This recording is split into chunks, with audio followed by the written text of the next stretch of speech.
Welcome, Chiefs Kingdom. We have a Xavier Worthy injury update, a shocking one, in my opinion. And then I also want to address this question of whether or not the Chiefs are cooked. It's overreaction time, the first week of the season. Folks are losing their minds, and I'm going to correct this ship. I'm going to straighten things out and maybe set some minds at ease with some simple logic. I'm Gary McKenzie, your host here at RGR Football. Thank you for stopping by. And I want to start by giving an update on Xavier Worthy. So today is Thursday, and Xavier Worthy was spotted practicing with the Chiefs and catching passes and running around. His shoulder was heavily braced.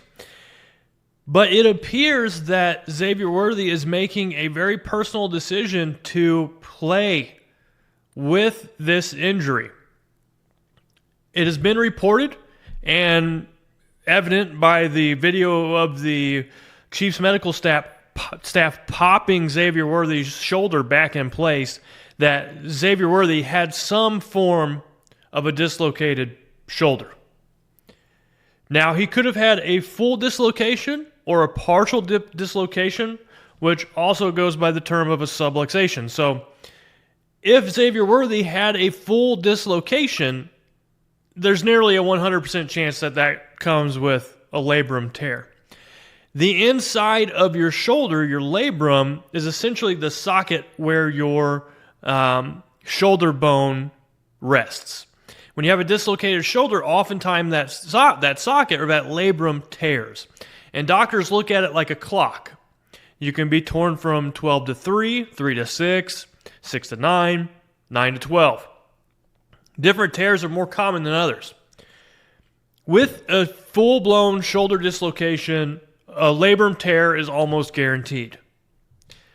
With a subluxation, the labrum tear is not guaranteed. So if Xavier Worthy did not have a full shoulder dislocation, he may not have had much of a tear of his labrum, if any at all. If he did have a dislocation, then he has a partially torn labrum. His labrum is torn somewhere. We don't know to the extent of that tear, but it is a personal decision for Xavier Worthy whether or not he wants to play with that partial tear or that problem with his labrum. He will have a risk to re-injure himself if he takes another blow like he did against Travis Kelce, or even a very diminished blow. So he is a risk to re-injure himself on the field with this shoulder injury if it was a true dislocation. If it was a subluxation, he's at less of a risk, but the risk is still there. I think the reason why Kansas City said that Xavier Worthy was day-to-day very early on was because they got the MRI, they were reviewing it, and the ball was in Xavier Worthy's court to say whether he wanted to play or whether he wanted to have surgery. I would bet good money that at the end of this season, if Xavier Worthy makes it to the end of the year, he will have shoulder surgery. So right now, when Xavier Worthy goes back to play, which it's looking like he could potentially be back versus the Giants in Week 3. Although that's very optimistic, I could see it being more of a 3-week injury. But he's going to have a risk to re-injure himself, and he's also going to have to deal with the pain. He will have to wear a brace, and the Chiefs might have to reconsider how they plan on using Xavier Worthy. You might not want to put him on those jet sweeps, those bubble screens, rub routes. You might want to be careful with how they use Xavier Worthy. He might take more of a decoy role in this offense. And the Xavier Worthy injury comes at a bad time for the Chiefs because they need help on the offensive side of the ball while Rashee Rice is serving his suspension. There were some very good things we saw from the Chiefs offense in that matchup versus the Chargers. Make no mistake about it. It was not Patrick Mahomes that caused the Chiefs to lose that game. It was a team loss. The defense played a good part in that loss, Mahomes did everything he possibly could, and we saw some good things from Tyquan Thornton. We saw some good things from Hollywood Brown. Travis Kelce caught a pass and ran into the end zone. There's a lot of good things to take out of that offense, especially heading into a game where they thought they were going to use Xavier Worthy heavily and then had to change their plan after the first snap. So I am not going to take much account into this game versus the Chargers, who had one of the best points per game defenses in the NFL last year, one of the best defenses overall in the NFL last year, and held almost every quarterback. I think they held every quarterback under 250 yards passing, of which Mahomes had almost 270 yards passing in that game. So I was impressed overall with the offense. It's a tough defense to go up against, and the defense for the Chiefs really let the team down. In that game versus the Chargers, there were tons of mental mistakes, and I'm going to tell you all about them, but first, we need to hear from our sponsor. Prophet X, America's #1 sports prediction market, is a peer-to-peer sports prediction market where users play against each other instead of a sports book versus the house. You will almost always get the best price on any spread, money line, total, or player prop since you're playing against other people rather than the book. Prophet X offers sweepstakes-based dual currency system, either Profit Points or Profit Cash, and operates across 40 states. Use the promo code RGR and claim up to $200 in Profit Cash on all plays for the first 30 days playing on the site. Prophet X gives you the best lines in the space, and you can even set your own odds on specific wagers on your players, all at Prophet X. Go there and use the code RGR. Terms and conditions apply. So the Chiefs defense had many issues. The Chiefs team had many issues. And in that game against the Chargers, people are saying the Chiefs are done. They're cooked. They're this, they're that. And I want to just logically lay this argument out to you and tell you why people who say that are wrong. The first question I ask is, have the Chiefs ever lost a season opener before with Patrick Mahomes, where they didn't look their best? And then what happened that season? The only season opener that Mahomes lost was in 2023 versus the Detroit Lions. They lost that game 20-21. Mahomes could not come back in that game, lead them down the field to win.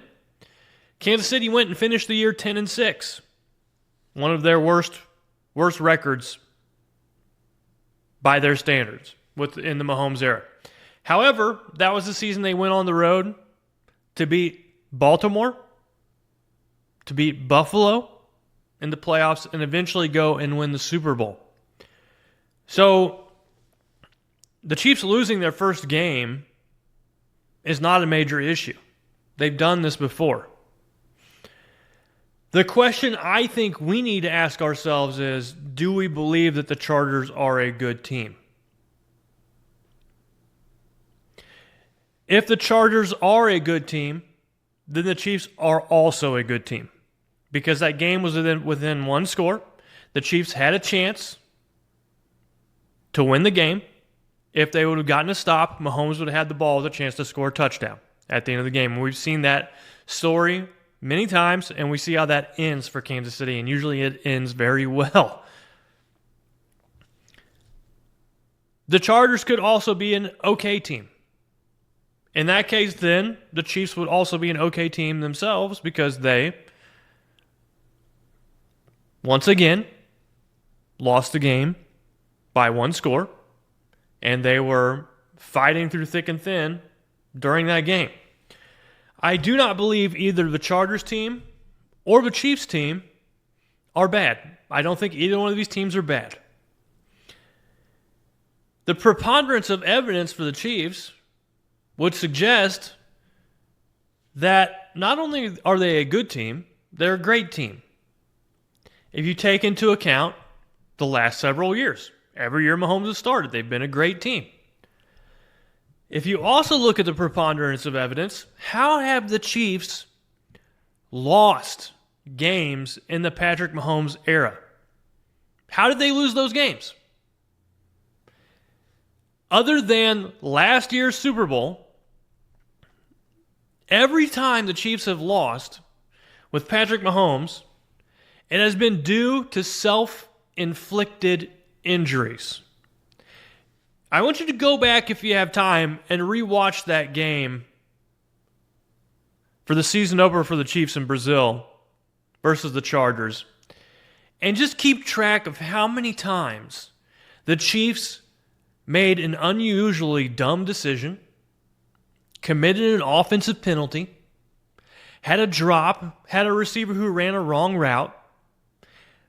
Heck, they even had a player who has 13 years experience, a future Hall of Famer, run a rub route poorly and get one of their best wide receivers injured.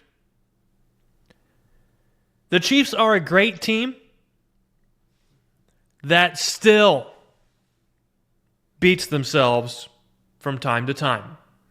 And that's exactly what they did versus the Chargers. The defense, the scheme was awful. The Chiefs wanted to play zone way too much in that game, and then when they finally played man in a big moment,